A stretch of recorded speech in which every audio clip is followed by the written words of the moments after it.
রাত তখন ৩:২৫। পুরো বাড়িটা নিস্তব্ধ। হঠাৎ ঘরের দরজার উপাস থেকে ভেসে এলো ফারিয়ার কণ্ঠস্বর, ফারহান, দয়া করে এসব বন্ধ করো। আমার সংসার আছে। আমি থমকে গেলাম। নিঃশব্দে দরজার কাছে গিয়ে দাঁড়ালাম। ভেতর থেকে শোনা গেল ফারহানের গলা, ফারিয়া, কাউকে জানতে দেব না আমি। বিশ্বাস করো। আর ঠিক তখনই আমার পৃথিবীটা যেন এক ঝটকায় উল্টে গেল। আমি জানি না সেই মুহূর্তটা ছিল বিশ্বাসঘাতকতার নাকি কোনো ভুল বোঝাবুঝির। কিন্তু আমি যা শুনেছি তা যদি সত্যি হয়, তাহলে আমার জীবনের সবচেয়ে বড় ভুল ছিল নিজের স্ত্রীকে অন্ধভাবে। বন্ধুরা, আজকের গল্পটি অনেক অনেক ইন্টারেস্টিং।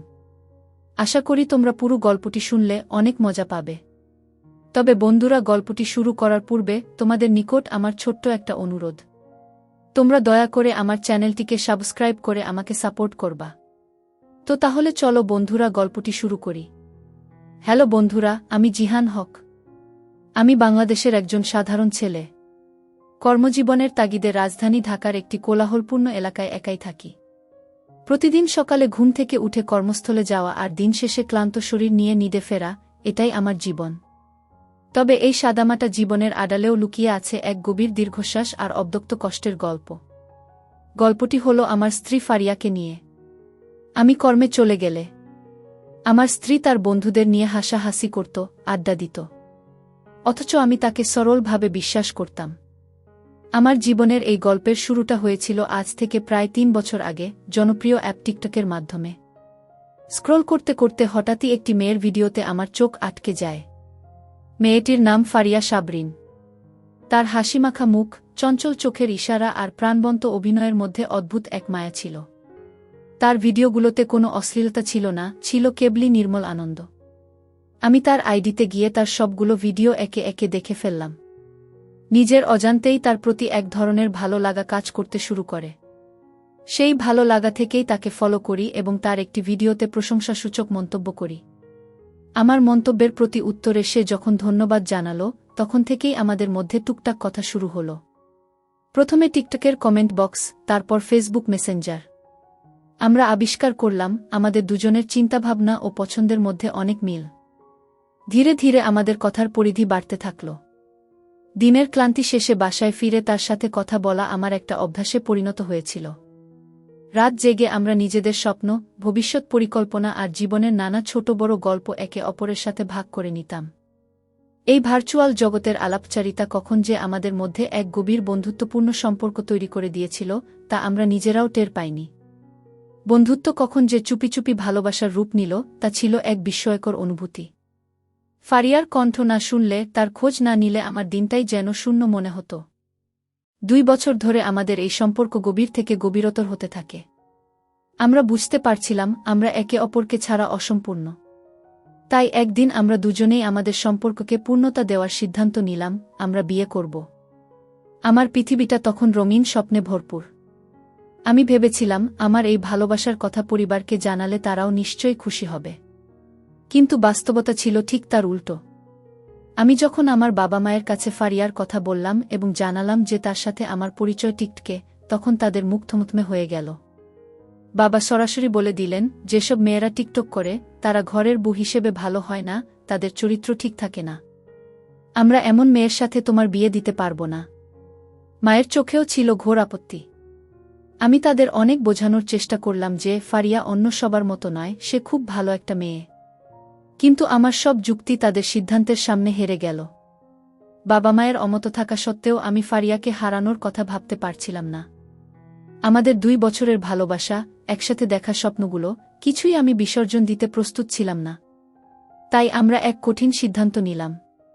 কাউকে না জানিয়ে শুধু কাজী অফিসে গিয়ে আমরা আমাদের ভালোবাসাকে স্বীকৃতি দিলাম। ঢাকায় আমার ছোট্ট ভাড়া বাসায় ফারিয়াকে নিয়ে নতুন সংসার পাতলাম। আমার গ্রামের বাড়িতে বাবা মা, আত্মীয় স্বজন কেউই আমাদের এই গোপন বিয়ের খবর জানত না। আমি ভেবেছিলাম সময় হলে একদিন সবকিছু ঠিক করে নেব। বিয়ের পর প্রথম ৩-৪ মাস আমাদের জীবনটা স্বপ্নের মতো কাটছিল। আমার ছোট্ট ঘরটা ফারিয়ার হাসিতে সবসময় মুখরিত থাকত। আমি সারাদিনের ক্লান্তি ভুলে যেতাম তার মুখটা দেখে। আমাদের ভালোবাসার সংসারে কোনো কিছুর কমতি ছিল না। কিন্তু এই সুখ আমার জীবনে বেশিদিন স্থায়ী হল না। ধীরে ধীরে আমি ফারিয়ার মধ্যে এক ধরনের পরিবর্তন লক্ষ্য করতে শুরু করলাম। সে আগের মতো আমার সাথে সময় কাটাত না।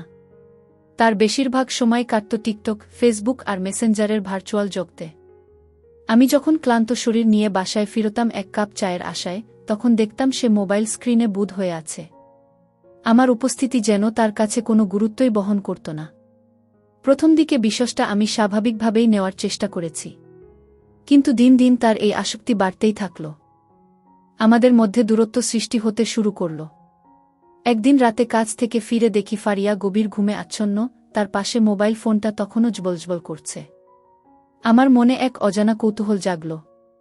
কি এমন আছে এই মোবাইলের ভেতর, যা আমার ভালোবাসার মানুষটিকে আমার কাছ থেকে কেড়ে নিচ্ছে?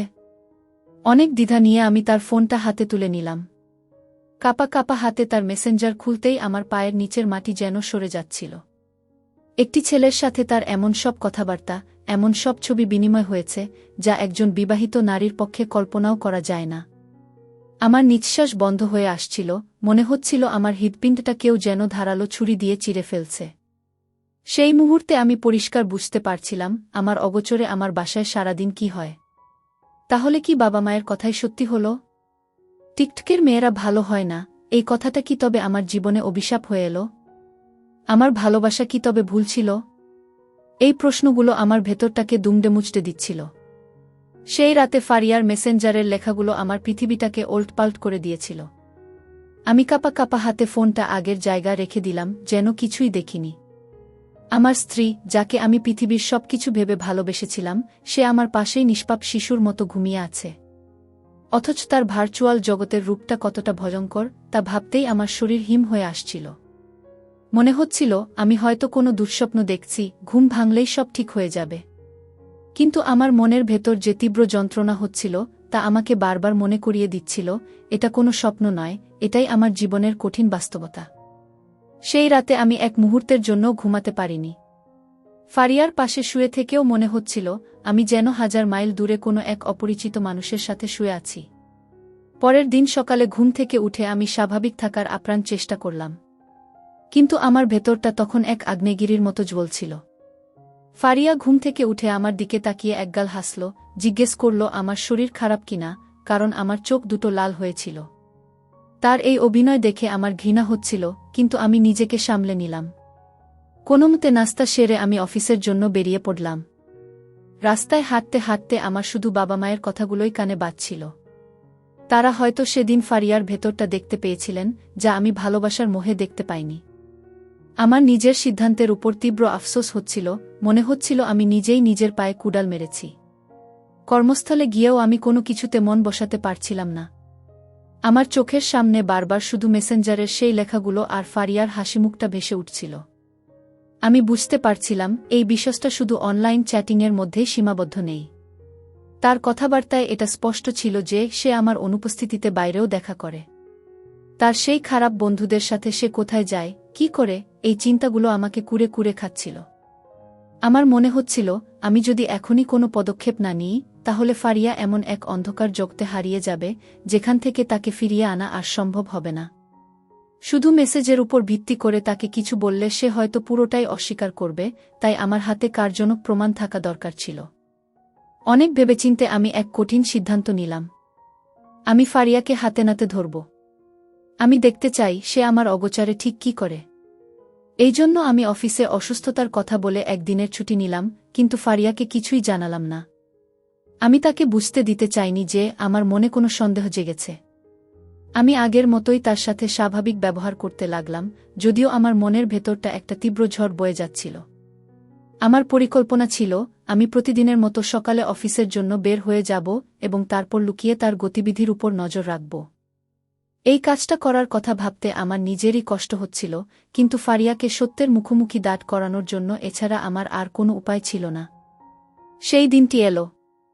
আমি সকালে প্রতিদিনের মতোই অফিসের জন্য তৈরি হলাম। বাসা থেকে বের হওয়ার আগে ফারিয়া আমার টিফিন বক্স গুছিয়ে দিল, আমার দিকে তাকিয়ে বিদায় জানালো। তার এই নিখুঁত অভিনয় দেখে আমি স্তব্ধ হয়ে গিয়েছিলাম। একজন মানুষ কিভাবে এতটা দ্বৈত সত্তা নিয়ে বাঁচতে পারে? আমি বাসা থেকে বেরিয়ে আমাদের গলির মোড়ে এক দোকানের আড়ালে লুকিয়ে রইলাম। আমার হৃৎপিণ্ডটা এত জোরে ধুকধুক করছিল যে আমার মনে হচ্ছিল হয়তো আশপাশের সবাই তা শুনতে পাচ্ছে। আমি অপেক্ষা করতে লাগলাম, আমার ভেতরটা এক অজানা আশঙ্কায় কুঁকড়ে যাচ্ছিল, হয়তো আমার সন্দেহ ভুল প্রমাণিত হবে, হয়তো ফারিয়া কোথাও যাবে না। কিন্তু আমার সব আশা হতাশায় পরিণত হল। আমি বাসা থেকে বের হওয়ার প্রায় আধ ঘন্টা পর ফারিয়া ঘর থেকে বের হল। তার পরনে ছিল জমকালো পোশাক, মুখে করা মেকআপ। সে একবারও এদিক ওদিক না তাকিয়ে দ্রুত পায়ে হেঁটে বড় রাস্তার দিকে চলে গেল। তার হাঁটার ভঙ্গিতে কোনো দ্বিধা ছিল না, বরং এক ধরনের উত্তেজনা কাজ করছিল। আমি খুব সাবধানে একটা রিকশার আড়ালে থেকে তাকে অনুসরণ করতে শুরু করলাম। আমার পা দুটো যেন চলছিল না, মনে হচ্ছিল কেউ আমার বুকের উপর ভারী পাথর চাপিয়ে দিয়েছে। আমি যা দেখতে যাচ্ছিলাম তার জন্য আমি মানসিকভাবে প্রস্তুত ছিলাম না। বড় রাস্তায় পৌঁছেই আমি সেই দৃশ্যটা দেখলাম, যা আমার সব বিশ্বাস আর ভালোবাসাকে এক মুহূর্তে ধুলো মিশিয়ে দিল। ফারিয়া একটি আধুনিক কফিশপের সামনে দাঁড়িয়ে থাকা একটি ছেলের সাথে গিয়ে মিলিত হল। ছেলেটিকে আমি মেসেঞ্জারের প্রোফাইল পিকচারে দেখেছিলাম। তাদের সাথে আরও দুজন ছেলে মেয়ে ছিল। তারা একে অপরের সাথে এমনভাবে কথা বলছিল এবং হাসাহাসি করছিল, যা দেখে স্পষ্ট বোঝা যাচ্ছিল তাদের মধ্যে সম্পর্কটা কতটা গভীর। আমার চোখের সামনেই ছেলেটা ফারিয়ার হাত ধরে চলে গেল এবং তারা সবাই মিলে একটি প্রাইভেট কারে উঠে পড়ল। গাড়িটা তীব্র গতিতে আমার চোখের সামনে দিয়ে বেরিয়ে গেল। আমি রাস্তার পাশে পাথরের মতো দাঁড়িয়ে রইলাম। আমার চারপাশের কোলাহল, গাড়ির হর্ন, মানুষের ব্যস্ততা, কোনো কিছুই আমার কানে পৌঁছাচ্ছিল না। আমার পৃথিবীটা যেন সেই মুহূর্তে থেমে গিয়েছিল। আমার ভালোবাসার মানুষ, আমার স্ত্রী, দিনের আলোতে সবার সামনে অন্য পুরুষের হাত ধরে গাড়িতে উঠে যাচ্ছে, এই দৃশ্যটা আমার মস্তিষ্ককে অসাড় করে দিয়েছিল। আমার ভেতরটা রাগে, অপমানে আর যন্ত্রণা ছিঁড়ে যাচ্ছিল। আমি বুঝতে পারছিলাম ফারিয়া শুধু ভুল পথে চালিত হয়নি, সে এক ভয়ঙ্কর অধপতনের দিকে এগিয়ে চলেছে। সেই মুহূর্তে আমি সিদ্ধান্ত নিলাম, তাকে আর এভাবে চলতে দেওয়া যায় না। তাকে এই নোংরা পথ থেকে ফিরিয়ে আনতে হলে আমাকে এমন কিছু করতে হবে, যা হয়তো তার কাছে নিষ্ঠুর মনে হবে, কিন্তু তার ভবিষ্যতের জন্য এটাই হবে একমাত্র চিকিৎসা। তাকে এক কঠিন শিক্ষা আমাকে দিতেই হবে। রাস্তার উপর নির্বাক হয়ে আমি কতক্ষণ দাঁড়িয়েছিলাম জানি না। যখন জ্ঞান ফিরল, তখন দেখলাম সন্ধ্যা ঘনিয়ে আসছে। ভাঙা হৃদয় আর ক্লান্ত শরীর নিয়ে আমি বাসার দিকে রওনা দিলাম। আমার ভেতরটা তখন এক অদ্ভুত শান্ত আর শীতল হয়ে গিয়েছিল। রাগ, কষ্ট, অভিমান, সব অনুভূতি যেন জমে বরফ হয়ে গেছে। আমি বুঝতে পারছিলাম চিৎকার করে বা ঝগড়া করে এই সমস্যার সমাধান হবে না। ফারিয়াকে সরাসরি কিছু বললে সে হয়তো সবকিছু অস্বীকার করবে, নয়তো আমাকেই দোষারোপ করবে। আমাকে এমন কিছু করতে হবে যাতে সে কোনো নাটক করার সুযোগ না পায়, যাতে সে তার ভুলের গভীরতাটা নিজের ভেতর থেকে উপলব্ধি করতে পারে।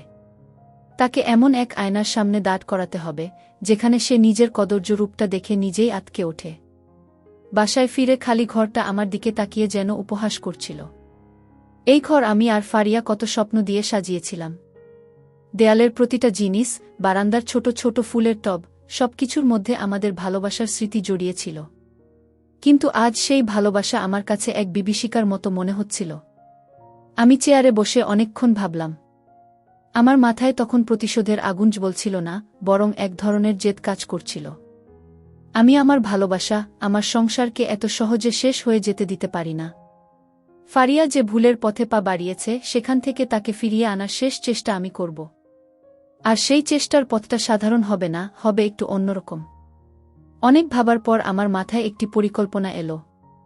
পরিকল্পনাটা হয়তো একটু নিষ্ঠুর, কিন্তু ফারিয়ার মতো মোহগ্রস্ত মানুষকে শিক্ষা দেওয়ার জন্য এর চেয়ে ভালো উপায় আমার জানা ছিল না। আমি ঠিক করলাম, আমি ফারিয়ার জীবন থেকে কিছুক্ষণের জন্য এমনভাবে হারিয়ে যাব, যাতে সে আমার গুরুত্বটা বুঝতে পারে। তাকে বোঝাতে হবে যে রঙিন দুনিয়ার পেছনে সে ছুটছে, সেই দুনিয়াটা কতটা ঠুনকো আর বিপদের দিনে তার স্বামী তার একমাত্র আশ্রয়স্থল। আমি এমন এক নাটক মঞ্চস্থ করব, যা তার জীবনের ভিত নাড়িয়ে দেবে এবং তাকে সত্যি আর মিথ্যার পার্থক্যটা চোখে আঙুল দিয়ে দেখিয়ে দেবে। আমার এই পরিকল্পনা বাস্তবায়ন করার জন্য আমার একজন বিশ্বস্ত বন্ধুর সাহায্যের প্রয়োজন ছিল। মনে পড়ল আমার কলেজের বন্ধু আরিফের কথা। আরিফ এখন ঢাকার একটি বেসরকারি ক্লিনিকে ডাক্তার হিসেবে কর্মরত। অনেক সংকোচ নিয়ে আমি আরিফকে ফোন করলাম। প্রথমে কিছুটা ইতস্তত করলেও পরে আমার ভাঙা কণ্ঠ শুনে সে বিশ্বাসটার গুরুত্ব বুঝতে পারে। আমি তাকে আমার জীবনের সব ঘটনা খুলে বললাম। সব শুনে আরিফ কিছুক্ষণ চুপ করে রইল, তারপর বলল, বন্ধু, তুই যা করতে যাচ্ছিস তা অনেক বড় একটা ঝুঁকি।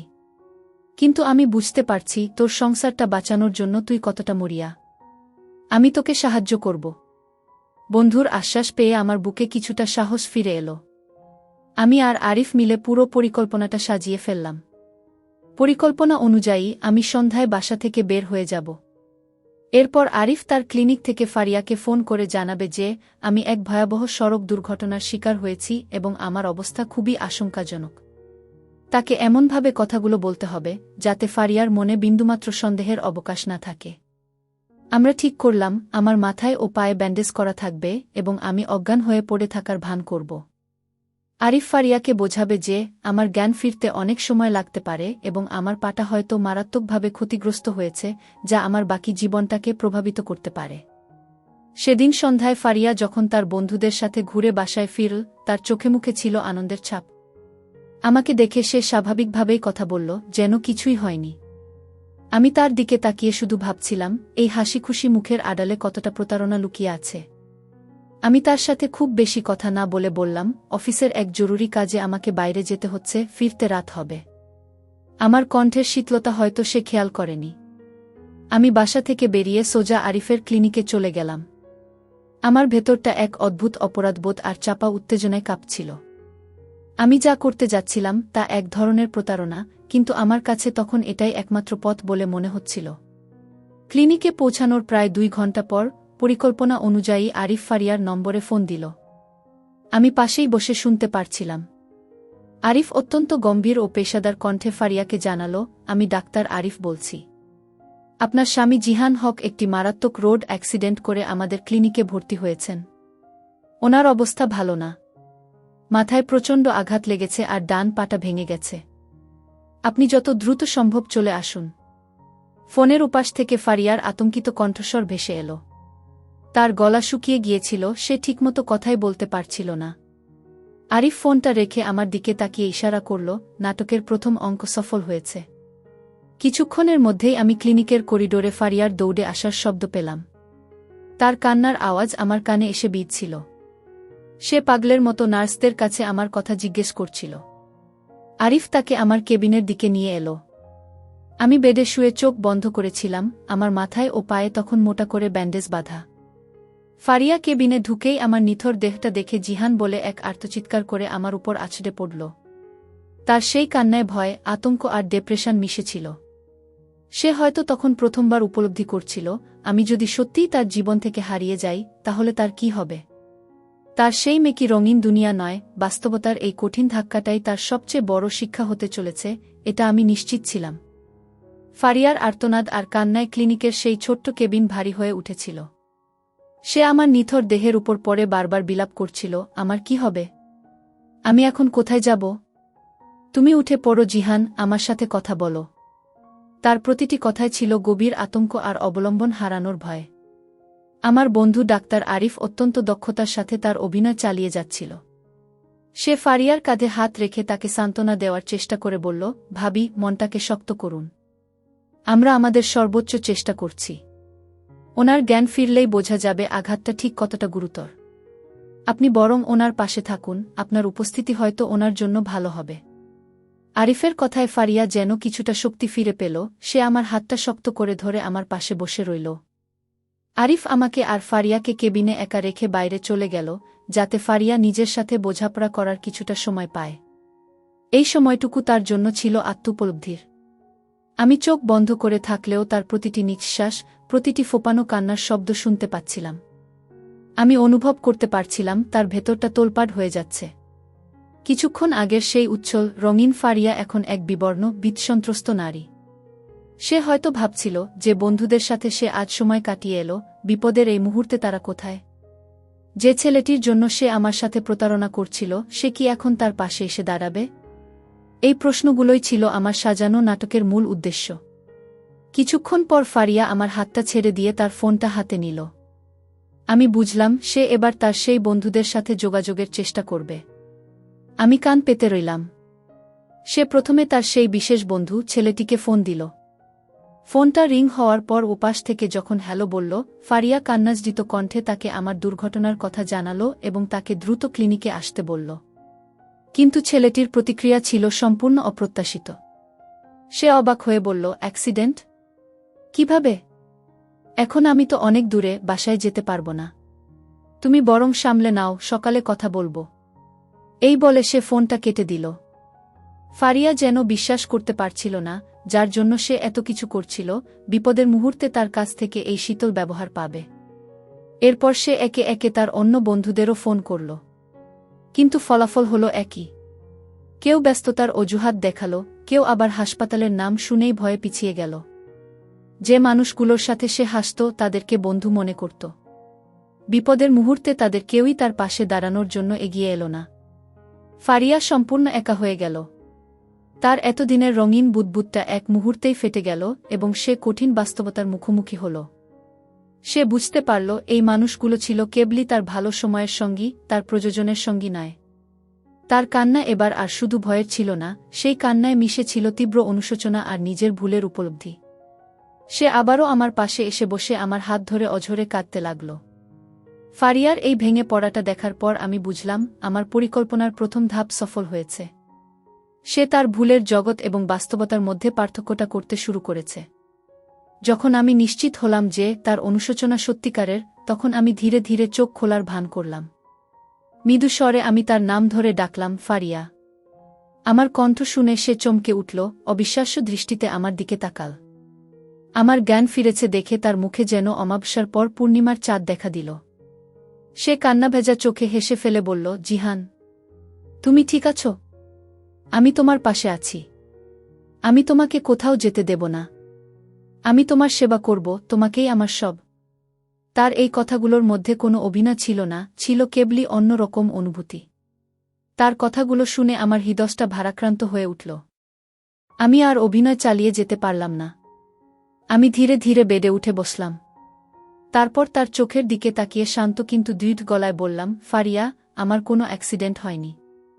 আমার কথা শুনে সে যেন আকাশ থেকে পড়ল। তার চোখ বিস্ময়ে বড় বড় হয়ে গেল। আমি আমার মাথার ব্যান্ডেজটা খুলতে শুরু করলাম, তারপর পায়েরটাও। আমার শরীরে কোনো আঘাতের চিহ্ন না দেখে ফারিয়া পুরোপুরি স্তব্ধ হয়ে গেল। সে ফ্যালফ্যাল করে আমার দিকে তাকিয়ে রইল, তার মুখে কোনো ভাষা ছিল না। সে হয়তো বুঝতে পারছিল না ঠিক কি ঘটছে। আমি তার হাতটা আমার হাতে নিয়ে শান্ত স্বরে বললাম, ফারিয়া, নদীর পানি সবাই ব্যবহার করে, কিন্তু সেই পানি কেউ পান করে না।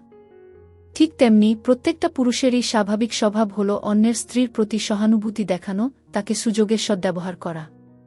কিন্তু তারা কখনোই তার দায়ভার নেয় না। তাদের স্বার্থ ফুরিয়ে গেলে, বিপদের সময় সেই পরপুরুষরা আর তোমাকে চিনবেও না, যা তুমি একটু আগেই প্রমাণ পেয়েছ। ফারিয়া, এই দুনিয়ার চাকচিক্য, ফেসবুক টিকটকের এই মোহ, সবই সাময়িক। একটা স্ত্রীর জন্য তার সবচেয়ে আপন হল তার স্বামী।